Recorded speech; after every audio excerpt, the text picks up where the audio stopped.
Ghost didn't bark, didn't growl, didn't make a sound as he vanished into the white blur outside, like something ancient had pulled him out the door. Cole Matthews barely had time to react. 1 second he'd cracked the cabin door open to check on the snowdrifts. The next, Ghost, a 10-year-old retired military K-9 with failing hips and a scarred muzzle, was gone. Not a glance back. Not a pause. Ghost! The wind ate the name. Cole grabbed his boots, coat, and flashlight without thought, instincts from a different life kicking in.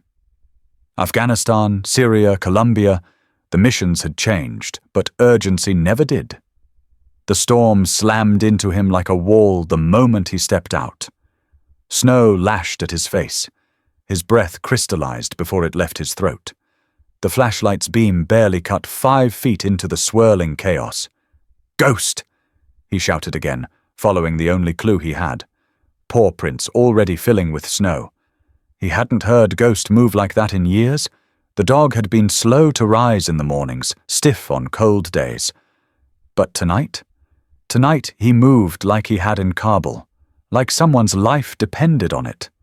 And Cole had learned long ago, when Ghost ran, it was never random. The prints veered downhill, toward the old park at the edge of the woods. It had been abandoned after a fire gutted the nearby school. Half the swings were gone, the merry-go-round rusted through, the slide warped like a melted spine. Nobody had played there in years. That's where he saw them. Ghost stood frozen at the base of the slide. Still, unmoving, staring down. Cole's boots skidded on the ice-slicked path. His heart pounded harder than it had during gunfire. He followed Ghost's gaze and found her. A child. No more than 8, curled into herself like a dead bird. 1 mitten missing. Her jacket soaked through, skin pale as bone, and her lips moved. "Mom, I'm so tired." The words barely made it past her teeth, but Cole heard them. Every syllable landed like a punch. He dropped to his knees beside her, pressing his fingers to her neck. A pulse. Weak, but there. Her breath came in shallow, rattled draws. "Hey," he said, voice steadying out of instinct. "Hey, stay with me." She didn't respond. Ghost shifted closer, his body pressed protectively along her side. He didn't whine or nudge her. He simply lay there, anchoring her in place with nothing but warmth and presence. Cole scooped her up. She weighed almost nothing. "Ghost, go," he ordered. "Home, door." Ghost moved immediately. No hesitation. The climb back was brutal. Every step fought him. Wind battered his face. His left shoulder, still angry from a sniper's round a decade ago, screamed under her weight. But he didn't slow. Not once. The cabin came into view like a hallucination. Ghost was already there, pawing the door with single-minded urgency. Cole kicked it open, rushed inside, and laid her gently on the couch near the fire. Her body didn't move. She looked porcelain, like a fragile doll someone left in the snow. "Come on," he muttered. "Don't quit now." He tore off her soaked layers, wrapped her in every blanket he had. He shoved hot water bottles against her sides, rubbed her arms, her feet, whispered without realizing. "You're okay now, I've got you." Ghost lay down beside her, head low, eyes locked on her face. Minutes passed. Then her chest moved. A slow inhale, then another. Cole leaned back, hand over his face. Relief tasted like blood and smoke. Ghost didn't flinch. He stayed there, not blinking, as if willing her to breathe again. "What did you hear, buddy?" Cole whispered, glancing at the dog. "What told you she was out there?" Ghost flicked one ear. Nothing more. But Cole had seen it too many times, in too many hellholes to chalk it up to coincidence. Ghost knew. Always had. Outside, the wind screamed against the cabin walls. But inside, something else stirred. Something older than instinct. A dog. A soldier. and a child whose name he didn't even know. He watched her chest rise and fall, fingers twitching faintly under the layers of warmth. "You're safe," he whispered again, though she likely couldn't hear him. "You're safe." And for the first time in a long, long while, he believed it. The storm didn't stop. It softened like it was catching its breath. Inside the cabin, everything smelled like smoke, wool, and something faintly metallic, like the way blood dries on skin. Cole sat slouched on the floor, back against the stone hearth, watching the girl. She was still wrapped in every blanket he owned, only her face and a single hand visible beneath the layers. Her skin had warmed slightly, her lips no longer blue, but her eyes hadn't opened again. Ghost hadn't moved either.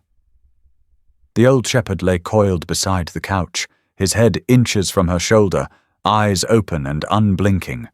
He hadn't even flinched when Cole had stoked the fire louder. It was like he'd taken responsibility for her survival and wasn't letting go until someone relieved him. Cole wasn't about to try. He stood finally, his knees cracking as he walked to the kitchen. The kettle screamed a minute later, and he poured water over stale coffee grounds in an old enamel mug. He took one sip, grimaced, then returned to the couch. She stirred around dawn, just a twitch of her fingers, then a faint shifting under the blankets. Cole set the mug down and leaned forward. "You with me?" he asked softly. The girl's lashes fluttered, then opened. Her pupils didn't focus right away, and for a second her eyes just wandered the ceiling like they didn't belong to her. Then she looked to the side and saw Ghost. She froze, not like someone afraid, more like someone confused why she wasn't alone. Ghost didn't move, only gave the smallest wag of his tail. The girl blinked once, then again. Her eyes, grey-blue, sharp as ice, met Cole's next. "You're safe," he said. "You're in my cabin. I found you in the snow." Silence. "I didn't do anything to you, I promise. You're okay now." She didn't respond, just kept watching him, guarded but curious. "Do you remember what happened?" A pause, then barely above a whisper. "I fell." Cole nodded slowly. "What's your name?" "Nothing." "That's okay. You don't have to talk. Not yet." She glanced at Ghost again. Her hand, thin and scabbed along the knuckles, slid cautiously out from under the blanket and touched his ear. Ghost didn't flinch. Instead, he leaned in closer, resting his head gently on her ribs. That was the first real movement she made. She breathed a little easier after that. Cole stood. "I'm going to get you something warm to eat."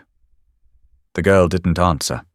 He poured a can of chicken noodle soup into a dented saucepan, heated it over the fire, and brought it back with a spoon. He offered it to her. Her fingers trembled too badly to hold it steady, so he helped lift it to her lips. She took 2 sips, then pushed it away. "Thank you," she said, so soft it was almost mist. "You're welcome."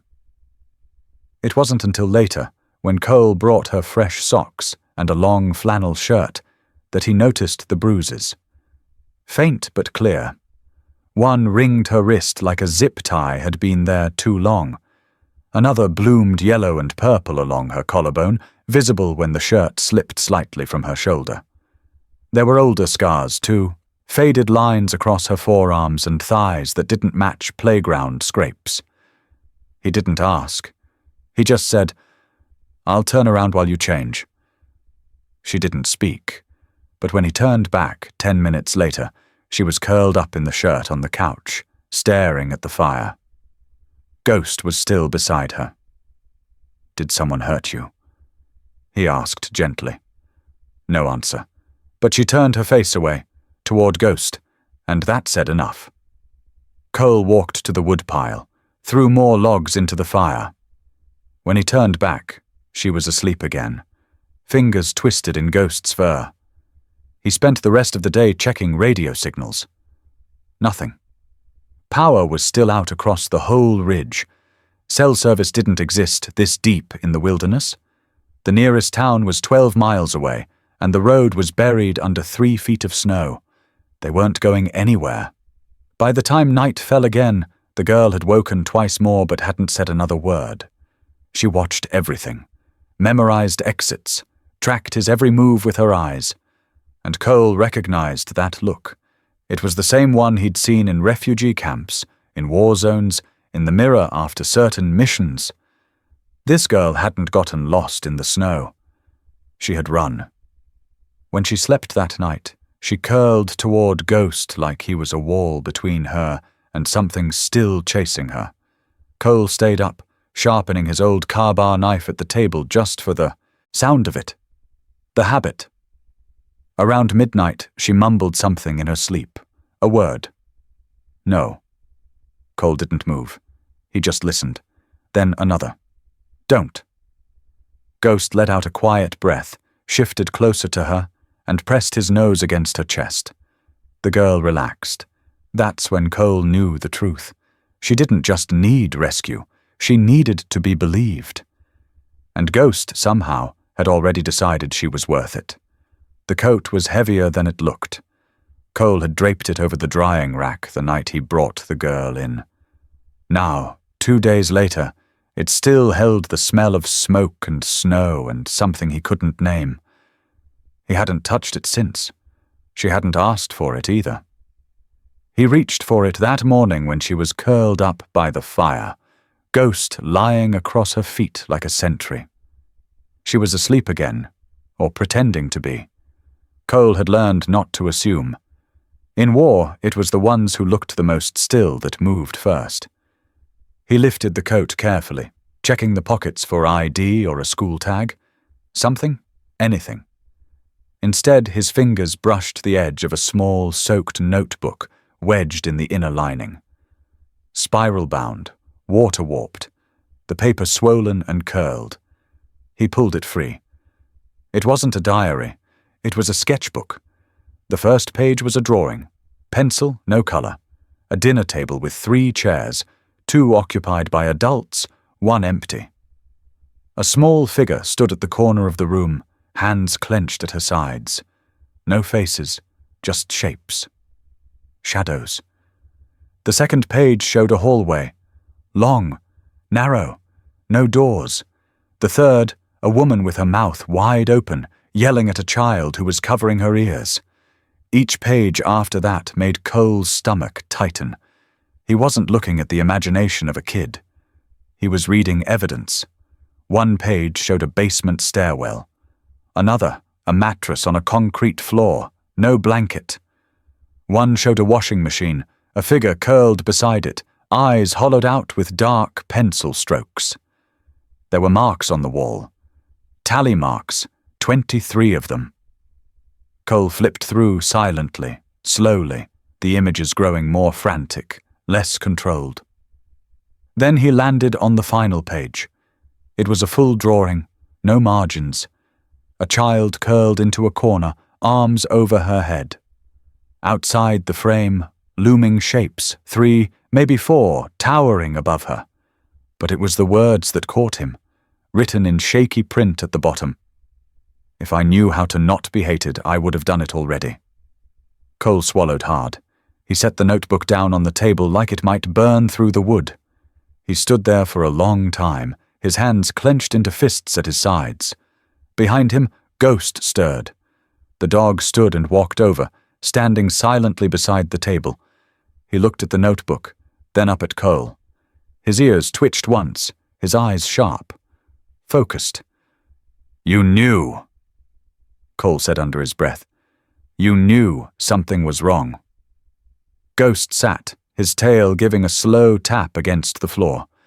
Cole turned toward the couch. The girl was awake now, eyes open, watching him. He didn't move closer. "I found your sketchbook," he said carefully. She didn't blink. Her expression didn't change, but her hand gripped Ghost's fur a little tighter. "I didn't read it all," he added, even though he had. "Just enough." She still said nothing. It's okay if you don't want to talk about it. Her gaze dropped to the notebook on the table, then back to Cole. Her voice came out flat, almost automatic. I didn't lie in it. I believe you. That made her blink, just once, but it landed like a tremor. She sat up slowly, legs crossed under the blanket, hands still in Ghost's fur. Some people think I make things up, she said. Cole nodded. A lot of people don't know how to handle the truth, especially when it's ugly. She looked away. They said I was dramatic, that I was just being sensitive, that I ruined everything. Cole pulled out a chair and sat. Not close, just enough for her to see he wasn't going anywhere. You didn't ruin anything. Silence stretched between them. Ghost moved first. He walked to the table, grabbed the sketchbook in his mouth with surprising gentleness, then padded over and dropped it in her lap. She stared at it. Then at Ghost. The dog sat again, perfectly straight, waiting. Cole watched as her hand slowly moved to open it. She didn't flip pages this time. She just kept it open in her lap, fingertips brushing the corner like she was afraid it might disappear. I drew that in the laundry room, she said quietly, eyes still on the last page. They used to make me sleep there. Said I was dirty anyway. Cole's chest tightened. He nodded but didn't interrupt. The part with the washing machine. That was after I told my teacher I lost a book.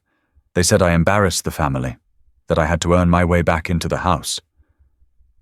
Ghost leaned his head against her knee. They locked the basement door, she added. How long? Cole asked. She hesitated. 2 days the first time, 4 the second. Cole's jaw clenched, but he kept his voice steady. Did anyone ever report them? Once, she whispered, but they cleaned the house, said I was acting out, that I was lying. They made me say I'd made it all up. Ghost let out a low breath, almost a huff. I didn't think anyone would believe me, she added. Well, Cole said, voice rough now, you've got 2 people who do. Me and him. She looked up. Ghost met her gaze, tail wagging once, then still. For the first time since she'd been pulled from the snow, something in her face cracked, not breaking but shifting, a flicker of something that might one day be trust. I'm Mara, she said, so softly he almost missed it. Cole nodded. I'm Cole. That's Ghost. Her lips curled slightly, not quite a smile, more like the memory of one. Fitting, she said. He found me like one. And this time, when she looked down at the notebook again, she didn't flinch. She just opened to a blank page, picked up a pencil, and started to draw. Ghost didn't move. He just stayed by her side, as if he knew his job wasn't done. Not even close. Her name was Mara. It came out casually one morning as she sat at the table sketching with a half-sharpened pencil Cole had dug out of a drawer. She didn't even look up when she said it. Just kept drawing lines, soft and slow. He'd been careful not to press, but it still caught him off guard.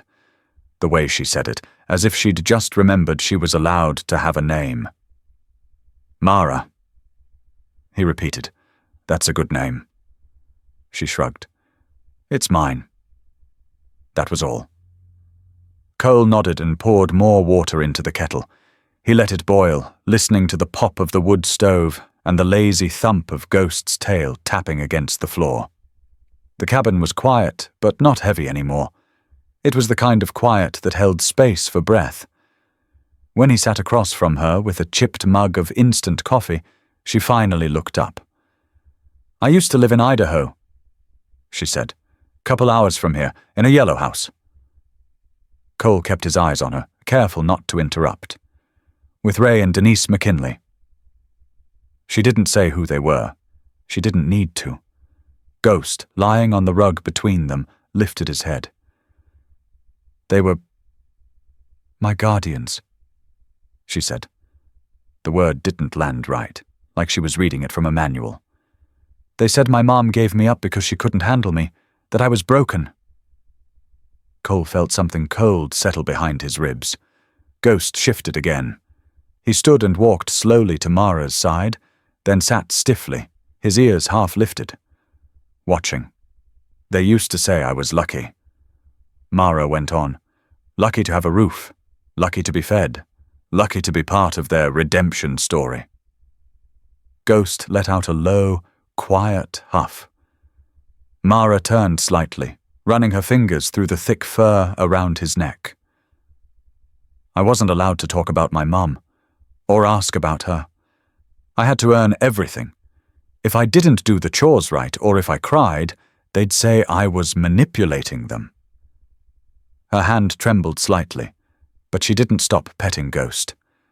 Once I got caught hiding crackers in my pillowcase, they said I was hoarding, that I didn't trust them, so they took the bed away. Said I could sleep on the floor until I understood gratitude. Cole's fingers tightened around his mug. When did you leave? He asked quietly. She shrugged. Night of the first snow. They locked the pantry again. I hadn't eaten that day. I just walked out. Ghost's body tensed beside her. Not visibly. Just a shift in energy Cole had learned to read years ago. What would happen? Cole asked slowly. If I called Ray and Denise? The growl came low and sharp. Ghost didn't bare his teeth. It didn't lunge, but the sound came from his chest like it had been waiting there. Mara flinched, not from fear of Ghost, but from the name. Cole raised his hand slightly. It's okay, I'm not calling them, just a question. But Ghost wasn't done. He moved forward, stepped between Mara and the window, and stared at Cole. Ears flat, shoulders square, the kind of posture he used to take when explosives were near. Ghost, Cole said calmly, but the dog didn't break eye contact. Cole hadn't seen this behavior in years. The last time Ghost reacted like this, they were clearing a compound in northern Syria. He had stiffened exactly like that near a fuel barrel wired to a buried charge. It had saved 6 men. Cole slowly stood and walked into the corner of the room, away from both of them. He pulled the emergency satellite phone from a drawer and set it on the table without dialing. I was going to make a report, he said evenly. Send something to local authorities, just to keep her safe. Ghost's eyes followed the phone like it might bite. I don't trust them either, boy, Cole added. Ghost let out a breath, still tense, but the growl faded. Mara hadn't moved. She was watching everything, body language, tone, spacing, like someone trained to survive. He's never growled at me before, Cole said, lowering himself slowly back into the chair. Mara didn't respond, but Ghost did. He returned to her side, laid down tight against her leg, and rested his head on her knee. She placed her hand on his back like it was the only thing in the room she believed. That's not normal behavior, Cole said quietly. He's not normal? Mara replied. He smiled faintly. No, he's not. She pulled her knees up and leaned her chin against them, eyes locked on the fire. The flames crackled, soft and steady. Do you think he remembers war? She asked. I know he does. She nodded like that made sense. Then maybe that's why he found me, she said. Cole said nothing. They sat like that for a long time, man, girl, and dog, each wrapped in their own version of silence. But only one of them seemed to know exactly when to break it. When the fire began to fade and Cole rose to add more wood, Ghost rose with him. This time, without hesitation, the old shepherd moved to the front door, sat beside it, and let out a single, sharp bark. Cole opened it. Ghost stepped out, turned, and looked into the woods, ears forward, muscles taut, body saying something even Cole couldn't quite translate. Then he looked back inside, eyes meeting Cole's. He didn't bark again. He didn't need to. Someone was coming. And Ghost didn't hesitate. The knock came at 10:04 a.m. Sharp. Measured. Government. Cole had been expecting it, but his spine still went rigid at the sound. He'd sent the emergency report 48 hours earlier through the satellite connection, attaching what little documentation he had. Mara's sketches, photos of the bruises, a brief statement. No names, no accusations, just enough to make them look closer. He glanced at the girl. She was sitting cross-legged on the couch, sketchbook open in her lap. She didn't flinch. Ghost was at her feet, his head resting across her boots. But when the knock came again, 3 short raps, nothing impatient, Ghost lifted his head. Slowly. Like a lever being pulled. Cole opened the door. A woman stood there in a grey parka, clipboard in hand, badge visible but not flashed. Next to her, a deputy sheriff. Mid-50s, snow on his shoulders, eyes that had seen too many lies and not enough truth. "Mr. Matthews?" The woman asked. "Yes." "I'm Dana Rourke, Child Protective Services. This is Deputy Hal Moran, Teton County Sheriff's Office." He nodded. "Come in." They stepped inside, wiping their boots. Their eyes scanned everything, the blankets folded neatly, the kettle steaming on the stove, the girl on the couch who didn't move a muscle. Ghost rose. He didn't bark. He didn't move forward. But he stood in front of Mara and stared. Dana offered a practiced smile. "Hi, Mara. We just want to talk, okay?" Mara didn't respond. Her hand moved once, lightly grazing Ghost's back. "Mr. Matthews?" Dana continued. "Your report was taken seriously. We need to ask some questions, and we've made contact with her listed guardians. They're en route." That last part hit like a hammer. Cole didn't react visibly, but Ghost did. He turned to face Dana. His body stayed still, but the low sound in his throat, quiet, like a wire pulling tight, was unmistakable. Dana glanced down at the dog. "He's protective," Cole said calmly. "I see that." The door knocked again. Faster, less polite. Cole opened it. Ray and Denise McKinley swept in like they owned the air inside the cabin. Ray, all size and stiff posture, his winter jacket half zipped and phone still in hand. Denise, tall, tightly wound, blonde hair twisted into a bun too severe for the cold. "Mara," Denise said with a strained smile that didn't reach her eyes. "Oh, thank God. We've been worried sick." Mara stiffened. Ray walked toward her, arms half open like he thought this would be a reunion. Ghost stepped forward. The growl that came now was no longer subtle. It started low but carried weight. It was a warning with teeth behind it. Ray stopped. His hands dropped. "Can you control that animal?" He snapped. "He's not the one I'm worried about." Cole replied. "Let's all just take a breath." Dana interjected, glancing at Deputy Moran, who had already moved slightly toward Mara. "Sweetheart," Denise said, ignoring everyone else. "Come on, we're going home." Mara didn't move.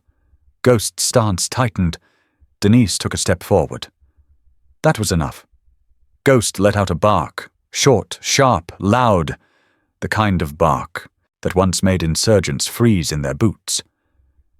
Denise jumped back. "Mara," Dana said gently. "Do you want to go with them?" Silence. Mara looked at Ghost, then at Cole, then back to the people she used to call guardians. And then, finally, she spoke. "No." Denise blinked. "What did you say?" "I said no," Mara repeated, louder this time. "I don't want to go with them." "Sweetie, you're confused." Denise tried again. "You ran away. That's all this is." "No," Mara said again. "You locked me in the basement for 3 days." The room froze. Ray's mouth opened, then closed. Mara's voice dropped. "No one came. No one even knocked." Dana slowly lowered her clipboard. "I was hungry." Mara added, her hands now gripping Ghost's fur so tight her knuckles were white. I drank water from the laundry sink.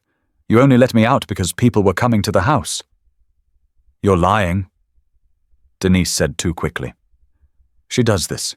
She's very imaginative. Ghost took another step forward. No, Mara said. You're lying. Deputy Moran finally spoke. That's enough. Back away from the girl. Denise turned on him. You're taking the word of a child over ours, over family.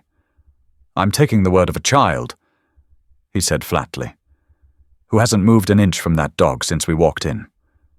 Ray raised a hand. We've done everything for her. Clothes, food, school. We're the ones who took her in. You took me, Mara said, but you didn't keep me. Ghost turned, his body sliding between her and the McKinleys like a wall. He didn't growl this time. He didn't have to. Donna exhaled. For now, Mara stays here. We'll initiate a temporary protective order. Further contact must go through the department. Denise's face twisted. This is insane.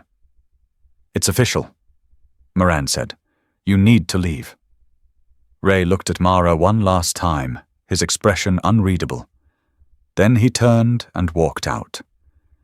Denise hesitated, as if about to say something else, but Ghost gave a small, rumbling growl. She followed. When the door closed, Mara dropped to her knees and wrapped her arms around Ghost's neck. He leaned into her, silent and steady. Cole stood behind them, fists at his sides, trying to breathe.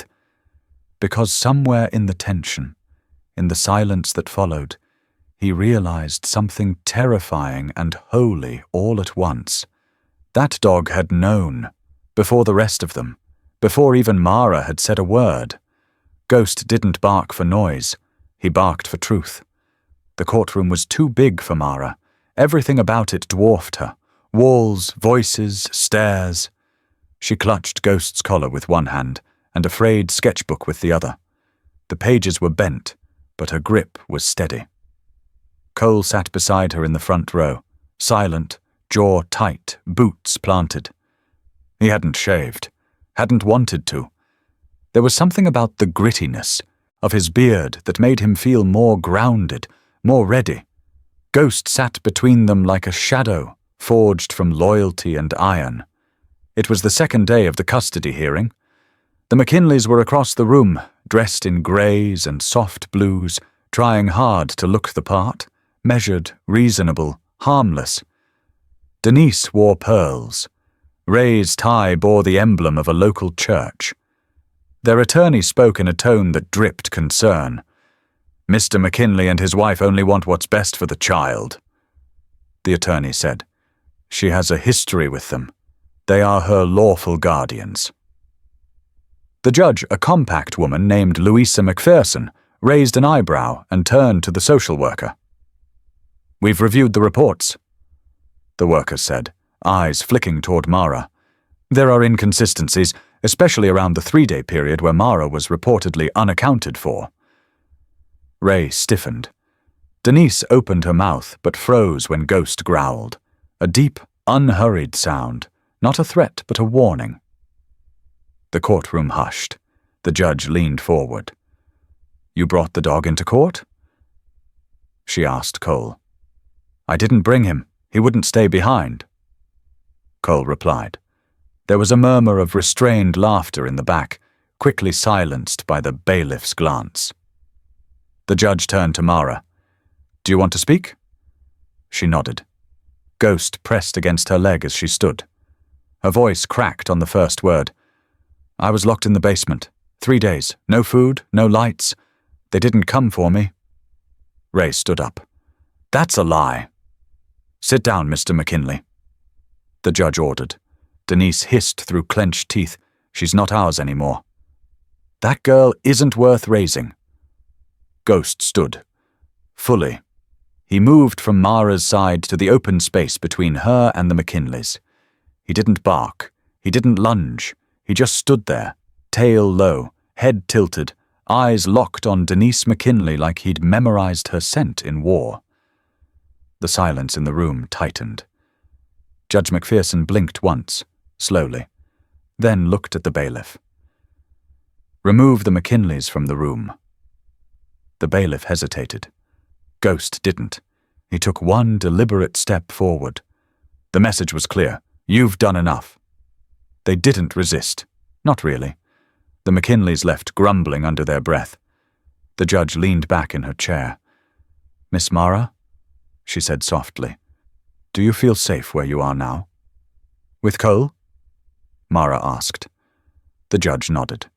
Mara looked at Ghost, who had returned to her side without a sound. Then to Cole, who had not blinked once through the whole exchange. "I sleep through the night now," she said. Judge McPherson didn't smile, but her voice carried a weight of finality. "Then, until further investigation, temporary custody is awarded to Mr. Cole Matthews." The gavel came down with a clean wooden thud. Ghost exhaled. So did Cole. "But Mara?" she cried. Not loudly, not messily, just a soft cascade that slipped down, her cheeks and onto Ghost's fur. He didn't move, just leaned into her, like he understood that this strange wooden room with laws and paper and words, had finally done something right. Outside the courthouse, a few reporters waited, bored, fumbling with lenses. Cole didn't speak to them. Neither did Mara. Ghost paused, turned his head, and gave a look that was so deliberate it made one cameraman lower his lens. They walked down the steps, the three of them. A girl no one had believed, a veteran no one expected to care, and a dog who never once hesitated. Cole stood in the corridor of the old county hospital, staring at a door that looked like it hadn't been opened since the paint dried. The file in his hand was trembling, even though the hallway was still. A janitor wheeled a mop cart past him with a squeak, but Cole didn't register it. His eyes were locked on the brass plaque that read, "Records and Archives." He had avoided this place for nearly a decade. Too many ghosts, too many could-have-beens. Lauren had died in this hospital 9 years ago after a car wreck, alone. Or so he thought. The pain of their fallout had fossilized inside him. A stupid argument, pride stretched too far, and silence that never ended. She'd vanished from his life, and he let her.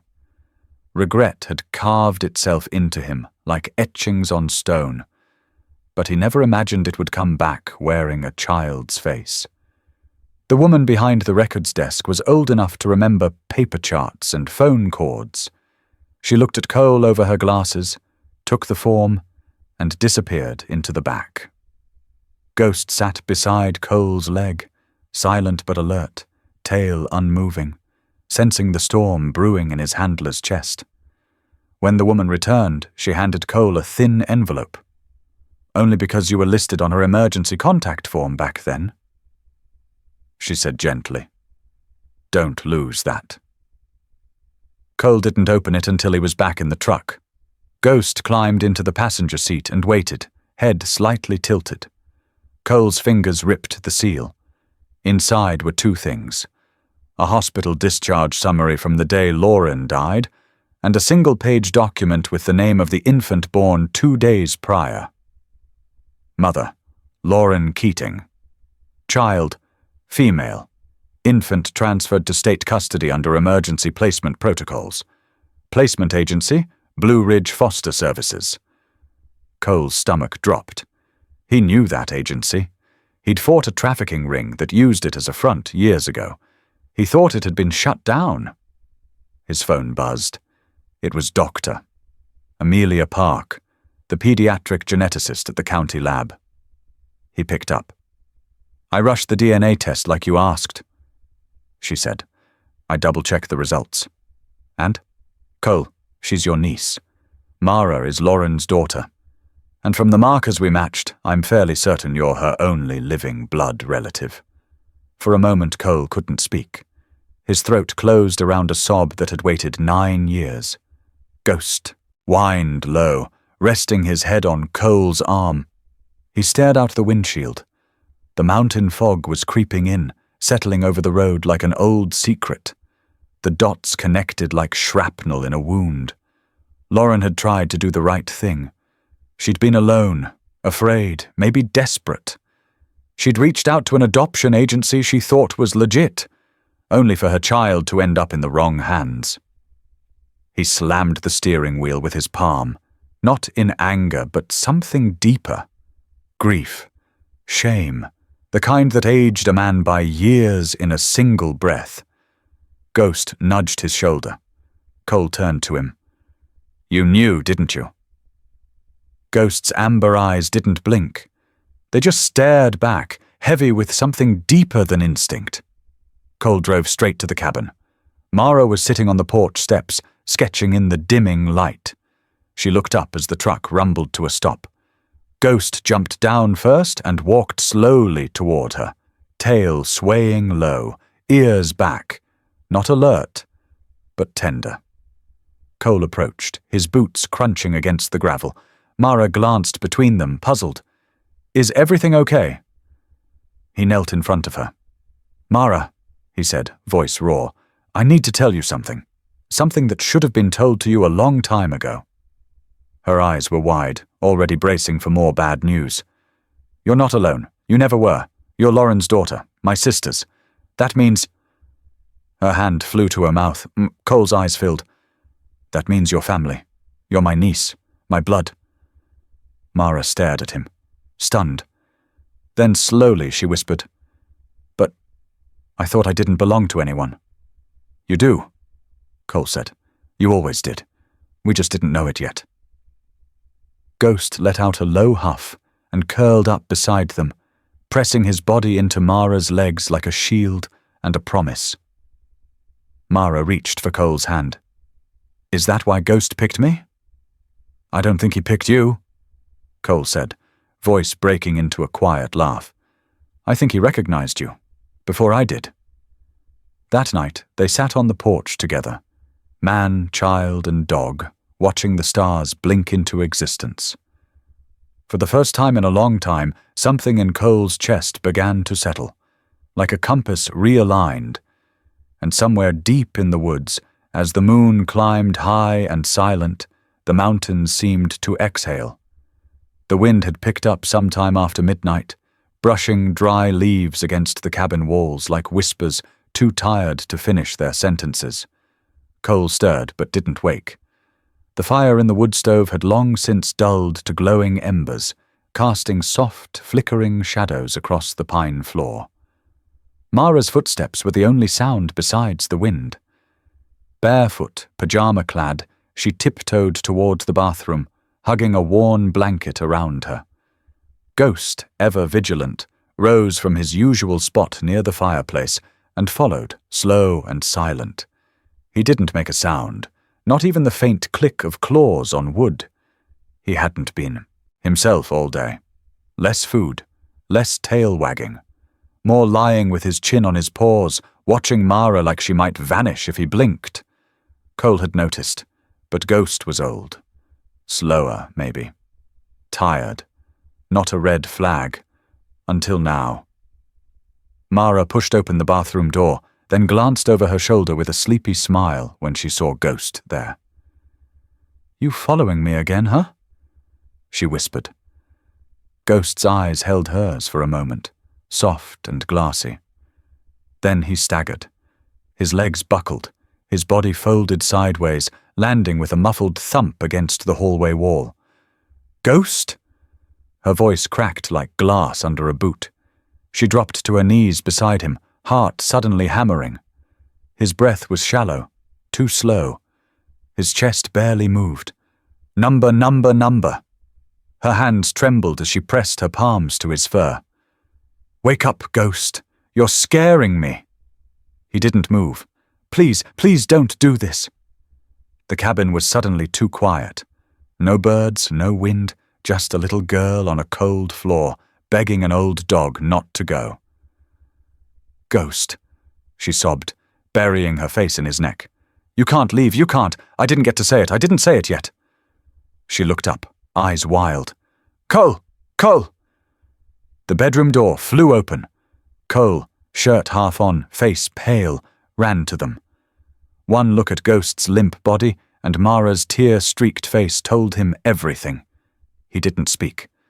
Just scooped both of them into his arms and carried them to the couch, dropping to his knees in front of the stove. He tossed in kindling and a log, cranked the vent open. Within seconds the room filled with the dry crackle of fire returning. Then he wrapped all three of them, Ghost in Mara's arms, Mara in his, inside the big wool blanket that smelled of cedar and smoke and the long Montana winters. Is he dying? Mara whispered into Cole's chest. He didn't lie. I don't know. She looked down at Ghost's face, his eyelids twitching like someone lost in a hard dream. He can't. He just can't.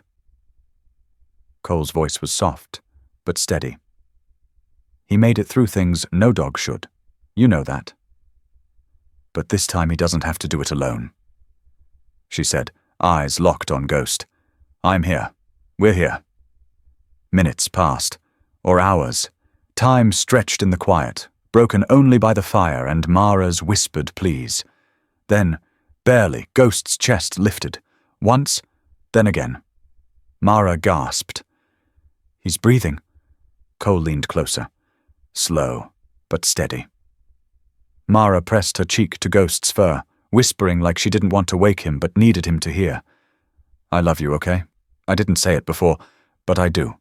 So much. Ghost didn't open his eyes, but his tail moved, just once. A soft tap against Mara's leg, like punctuation. Cole wrapped his arms tighter around them both, and for the first time in a long time, the cabin didn't feel like just walls and wood and memories. It felt like something stitched together from pain and healing, from grief and second chances. It felt like family. They didn't move for the rest of the night, because sometimes the bravest thing a soldier or a child or a dog can do is stay, even when everything hurts, even when the heart falters, especially then. Snow had fallen thick again that morning, leaving the cabin tucked beneath a quilt of white, and silence. Cole watched from the kitchen window, coffee cooling in his hand, as Mara stood outside in her oversized boots and Ghost's old army green blanket wrapped around her shoulders like a cape. She was holding something behind her back. There was a stillness to her that made Cole uneasy. Not the fragile kind, but the deliberate kind, like she was gathering her breath before a long dive. He stepped outside, boots crunching through the powder. You all right out here? Mara turned slowly, and her eyes were clearer than he'd ever seen them. Yeah, she said. I just needed a minute. Behind her, nailed to the cabin door, hung the little wooden slate they used to track firewood and grocery lists. But the chalk had been wiped clean. In its place, fresh strokes of deep violet ink curled in slightly uneven print. Mara Lauren Matthews underneath it, smaller and etched more carefully, was a second line, one Mara hadn't written. Family isn't given, it's chosen, and sometimes found in the snow. Mara looked up at him. You said I could pick my name. I did, Cole replied, swallowing the lump in his throat. And you picked a good one. I want to keep Lauren, she added. Not because I knew her, but because she loved me before I even got the chance to remember. He nodded slowly. She did, with everything she had. Behind them, the cabin door creaked, and Ghost limped out, stiff from the night but alert. He paused beside them, giving Mara a gentle nudge with his nose before lying down in the snow with a soft grunt, as if guarding the moment. Mara knelt beside him, curling her fingers into the thick fur at his neck. He okay? She asked.